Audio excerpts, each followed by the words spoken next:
Voltamos com o papo direto, estamos falando com o psicólogo Edilson Soares de Souza. E vamos logo para uma pergunta bastante delicada. Edilson, nós temos aqui em Paranaguá, infelizmente hoje, registrados 12 falecimentos já pelo Covid-19. São famílias que estão sentindo uma dificuldade tremenda, né? Não só elas, porque outras pessoas que estão falecendo de outros problemas também estão sofrendo com a questão do velório, do enterro em si, porque isso também sofreu mudança com a situação da pandemia. As pessoas que não têm Covid, que não faleceram por conta disso, ainda há ali uma certa flexibilidade, né, para um número mínimo de pessoas poder se despedir. Mesmo assim, tem toda aquela questão da aglomeração, você não sabe se alguém que possa estar ali está contaminado ou não, porque hoje a gente já perdeu, né, essa certeza, às vezes a pessoa está assintomática, é uma coisa que pode acontecer. E quando o falecimento é por Covid, aí é muito menos ainda, porque existe todo o cuidado e a preocupação por conta da doença. Como é que é enfrentar esse tipo de luto? Como é que tem sido, quais seriam assim as dicas, né, de você nesse momento? Porque as pessoas estão tendo que se acostumar com algo também, é novo até nisso, né? Você não pode nem ter uma despedida com a qual você estava acostumado, que você ia às vezes não de um familiar, já foi, ou de um amigo, e de repente não tem isso, não tem nada disso. Como é que lida com uma situação dessa?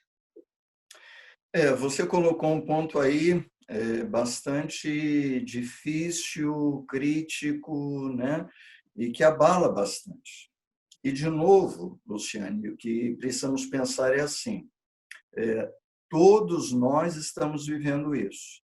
Ou vivemos diretamente, porque passamos isso em família, então estou falando de uma realidade minha, da própria família, né? Tendo que lidar com isso. Ou estamos falando de que nós vivemos porque um amigo está passando por isso, porque um familiar um pouco mais distante, um primo, né, está passando por isso, porque um colega de trabalho, né, perdeu alguém, está passando por isso. Perdas, essa expressão talvez seja uma das mais presentes hoje em nossas vidas, de todos nós. Estamos lidando com perdas. Ou é a perda pelo contato, porque não podemos abraçar, ou é uma perda porque não podemos ir ao local de trabalho, perdemos porque a questão financeira nos alcançou e perdemos também um bem tão precioso que é a vida. E aí não há o que fazer a não ser lamentar. Isso é importante. Então, dar lugar a essa tristeza, primeira coisa. Nós não podemos, às vezes, mudar um quadro, né? Como é que eu faço com o aspecto do trabalho? A firma fechou, o comércio encerrou as atividades, eu não tenho poder com relação a isso. Isso vem um sentimento que nós chamamos, então, de tristeza. Vem um sentimento de perda. Eu posso lidar com o sentimento, não posso lidar com o quadro em si. Eu não posso mudar a questão da pandemia, eu não tenho poder para isso. Mas eu posso lidar com a pandemia, eu posso, então, lidar com a tristeza, eu posso lidar com a dor, com o sofrimento, né? Esse ponto, então, acho que é importante. Primeiro, não abafar, né? Não dizer, ok, está todo mundo assim, eu vou assim também. Não, há uma tristeza, ela é minha, eu quero olhar para ela. Se eu tenho que chorar, eu vou chorar. Se eu tenho que falar com alguém, eu vou falar com alguém, com um parente, com um colega, com um amigo, às vezes com um profissional também dessa área, né, da saúde mental. Eu vou falar, eu vou chorar. O que nós estamos fazendo hoje, eu tenho falado isso em algumas oportunidades, é que nós estamos adiando um pouco esse processo que você falou, que seria ali do luto, né? A coisa do chorar mais intensamente logo após a morte. E aí temos aquele tempo, né, que ficamos, então, os parentes se aproximam, os amigos chegam, né? Isso é fundamental e nós não temos isso hoje. Então, temos que dar um sentido agora a esse sofrimento, a essa perda. E também eu coloco em algumas oportunidades o seguinte: coloque na sua mente que você apenas está adiando esse momento. Porque eu tenho recomendado que algumas pessoas, assim que puderem, visitem lá o local onde a pessoa foi sepultada, né? Revisite algumas coisas da sua própria vida na relação com essas pessoas. Por exemplo, volte lá algumas fotos, reorganize lá algumas imagens que você tem e que foram guardadas dessa pessoa. Estou falando de algo concreto, você já pode fazer isso. Você não pode ir lá, de repente, na outra cidade, né, onde a pessoa faleceu, mas pode pegar essas fotos e dar uma ordem. E à medida que você volta nessas fotos, você volta em memórias muito boas e saudáveis. E essas memórias ajudam você a passar por esse momento, que é um momento de dor e de sofrimento. Ótimo. Com certeza vale muito, porque são pessoas, né, uma pessoa falece e várias outras pessoas no entorno acabam, né, vivendo agora essa situação e tem que lidar com esse momento que a pandemia também provocou, que é bem isso, né? De repente, como você disse, o velório, principalmente, acaba sendo um momento em que você tem, além da despedida, de certa maneira, você tem ali o conforto, né, o consolo das pessoas no seu entorno, né? E hoje em dia você, né, não pode nem dar um abraço em alguém ou receber um abraço, porque tem toda essa preocupação por causa do coronavírus. E aí, realmente, né, começar o bloco com esse assunto delicado mesmo.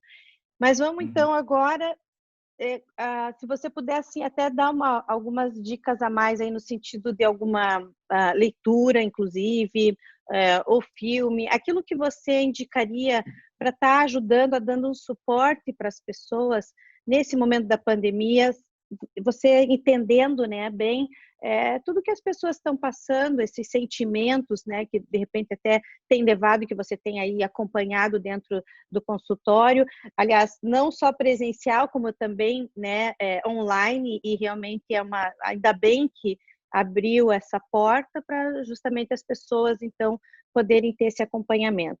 O que você pode trazer aí para a gente de dica, de orientação, algo que possa ajudar? Então, Luciane, essa fala que eu coloquei anteriormente sobre as fotos, isso é bem legal, né? Porque elas remetem à minha história. Vamos pensar assim, todos nós estamos, cada um escrevendo a sua história. Então, esse dia é uma página da minha história. Amanhã eu vou escrever a página de amanhã. Mas o amanhã não existe, existe o hoje. Então, eu quero escrever algo importante na minha história. O importante pode ser lidar com a tristeza. O importante pode ser eu olhar para a minha dor. E até anoto isso simbolicamente, ou até escrevo de fato, né? Estou dando uma dica aí. Coloque isso num papel, coloque isso em um lugar que seja seguro para você, né? Escreva lá. É a página da sua história. Amanhã vem uma outra. E nós vamos escrevendo nossas histórias. As fotos, elas remetem também à minha história. Isso é importante, porque a minha história não é só de perdas, nem de tristezas. É também de conquistas e realizações. As fotos mostram isso. Então, seria legal, por exemplo, nesse momento, a família se reunir, pai, mãe, filhos, adolescentes, e montarem um álbum que seria, por exemplo, o álbum da pandemia, mas que não retrata a pandemia. Retrata muito mais uma caminhada de realizações, de alegrias, fatos muito marcantes. Quando nós fizemos isso? Fizemos nesse período, né? Desenhos também, isso é tão interessante, sentar com as crianças, né? Até adolescentes curtem isso também, acho que isso é legal também, né? Mas não só desenhar, falar deles. Vamos falar um pouquinho sobre o que tem aqui nesse desenho da criança, isso é importante.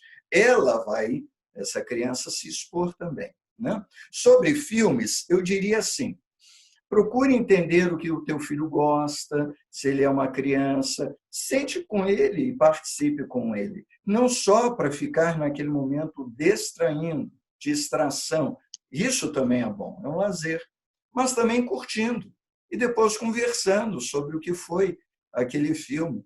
Isso se faz com adolescentes, casais podem fazer isso também.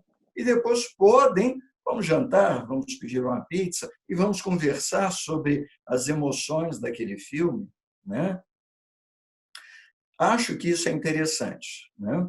E um livro que eu poderia indicar, né, um título, é de um psicólogo, né, psicanalista, chamado Rollo May.